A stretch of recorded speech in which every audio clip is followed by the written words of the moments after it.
right, welcome to this exam prep explainer. Today we are tackling exactly this. NCP-MCI 7.5, 5.1, Hardening, SCMA and STIGs. If you're an infrastructure admin aiming to absolutely nail this certification, you are in the exact right place. We're going to tear down the baseline of AOS 7.5 and AHV 11.0 together, really figuring out the why behind Nutanix's security posture. By the time we're done exploring how these automated security baselines operate under the hood, we'll be ready to confidently tackle any scenario-based question the exam writers can throw at us. Okay, let's dive right into our exam prep blueprint. We're going to start with exactly why security hardening matters, do a walkthrough of SCMA and STIGs, navigate a few tricky exam traps and edge cases, and then wrap up with the key facts you just absolutely have to memorize. Part 1. Why security hardening matters. Let's get the core context down. To really understand the types of exam questions we'll be facing, we have to look at the reality of modern infrastructure. Let's be honest. Traditional, manual configuration checks, they simply cannot keep up with today's rigorous security and regulatory requirements. Relying on humans to constantly check and recheck configuration files across massive clusters isn't just wildly inefficient, it is a total recipe for human error. We absolutely need automation here. Which brings us to our first major acronym, STIG.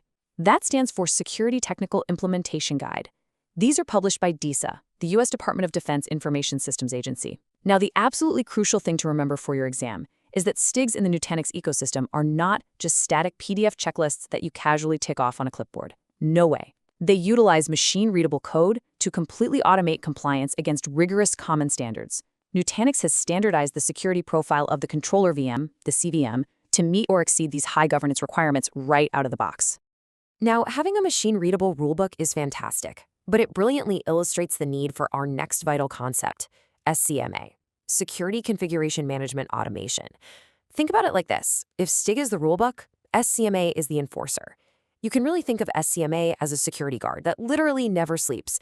It's a proprietary Nutanix framework that continuously inspects services for any deviations from your established security policies. But it doesn't just tap you on the shoulder and say, hey, we have a problem. SCMA allows you to continually assess and, most importantly, automatically remediate your platform. It completely self-heals your environment, bringing it right back to the supported baseline without any human intervention whatsoever. If you actually dig into the official Nutanix security guide for AOS 7.5, you'll see explicit mentions of SCMA implementation alongside the RHEL 8 STIG implementation in the Nutanix controller VM. The exam writers, they pulled directly from these official headers. So when you see these terms on the test, you must mentally link them together in this exact way. STIG defines the rigid machine-readable standard, and SCMA automates the continuous compliance of that standard. Moving right along to Part 2, let's do a deep dive walkthrough of SCMA and STIGs in action. Let's see how all this theory builds into real-world mechanics, because the NCP-MCI 7.5 exam will test our understanding of how these mechanisms actually function in a live cluster under load. You really want to visualize the SCMA process as a continuous three-step loop. Step 1, a component of the system deviates from the security baseline. Say, for example, an overzealous admin tries to tweak a core configuration file at 3 a.m. to troubleshoot a bug. Step 2, the system automatically detects and logs this inconsistency. And Step 3, self-healing. The component is immediately reverted right back to the supported security settings. The real beauty of this self-healing mechanism, it happens without paging your IT team in the middle of the night. It's just a continuous automated feedback loop, guaranteeing your platform never drifts. Now, what's really interesting is looking at concrete examples of these STIG rules in practice. The documentation specifically highlights things like prohibiting direct root login and locking system accounts other than root. They also enforce strict password maintenance, configure SSH very cautiously, and enable screen locking. The underlying why here is completely focused on strict access control and preventing unauthorized privilege escalation. By locking down direct root access, an attacker who manages to compromise a lower-level account can't just brute force their way to the top tier of the system. The exam might specifically ask you to identify examples of STIG compliance, so definitely keep prohibiting direct root login right at the front of your mind as a primary use case.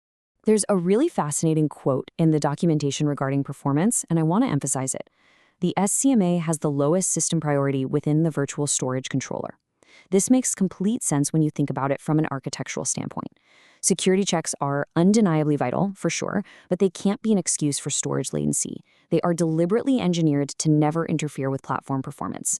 If your CVM gets hit with a massive spike in storage I/O from your most demanding databases, SCMA gracefully steps back.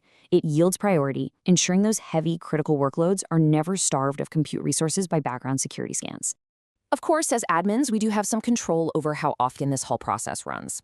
By default, SCMA scanning is set to run daily for both your AHV hosts and your controller VMs, but if you head into the security dashboard, you can actually configure the scan frequency to be hourly, daily, weekly, or monthly.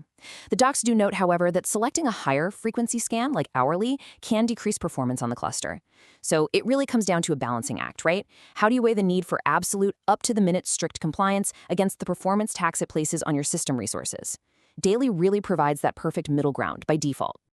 Okay, pause for a second because there is a massive potential pitfall in the official notes that we need to look out for. While you can totally modify the SCMA schedule to run hourly, daily, weekly, or monthly, you absolutely cannot change the schedule for AID. AID stands for Advanced Intrusion Detection Environment. It's what monitors your OS files for unauthorized modifications. The system runs the AID schedule on a strictly fixed weekly interval. It is so easy to see how a tricky multiple choice question might try to bait us into thinking we can schedule AID to run hourly right alongside SCMA. Don't fall for it. All right, on to part 3, exam traps and edge cases. Let's navigate the minefield. When you're preparing for the NCP-MCI exam, version disparities can be a real minefield. Let's look at the absolute biggest curveball in this specific release. Starting with the AOS 7.5 and AHV 11.0 releases, Nutanix actually upgraded the AHV hypervisor operating system to Red Hat Enterprise Linux 9, or RHEL 9. However, the CVM remains based on RHEL 8. So what does this actually mean for our compliance?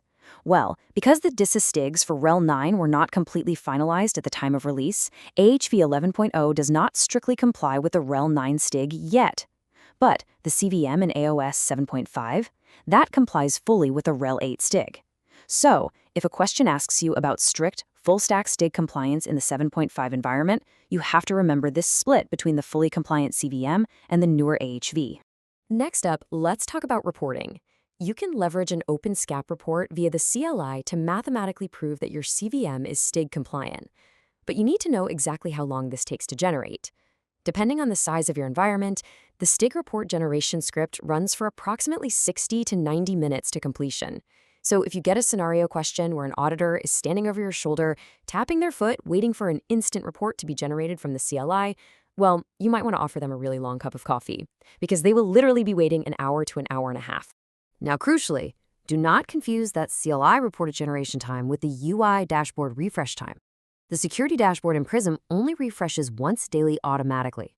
If you want to force an update of the STIG vulnerabilities information, you have to actively click the manual refresh icon. And that manual refresh process takes approximately 20 minutes to 2 hours to complete, depending on the number of clusters you have. So we've got 60 to 90 minutes for the CLI report and 20 minutes to 2 hours for a manual UI dashboard refresh. Keeping those two timelines distinct in your head is a fantastic way to secure some easy points on the exam. Finally, part 4, the cheat sheet. Let's lock in the key facts to memorize. So the crucial point is, well, actually, let's just tie this all together into a quick scenario. Imagine you have a secure AOS 7.5 cluster running your most critical workloads. At its heart is the CVM fully RHEL 8 STIG compliant. SCMA is acting as your automated enforcer, continuously inspecting for deviations and auto-reverting any unauthorized changes. And it's doing this while intentionally running silently in the background at the lowest system priority, so your database performance never, ever takes a hit. By default, it's checking your compliance daily, while your AIDT intrusion detection is strictly locked to a fixed weekly check. And if your compliance officer ever knocks on your door asking you to mathematically prove the CVM's integrity, you know exactly what to do.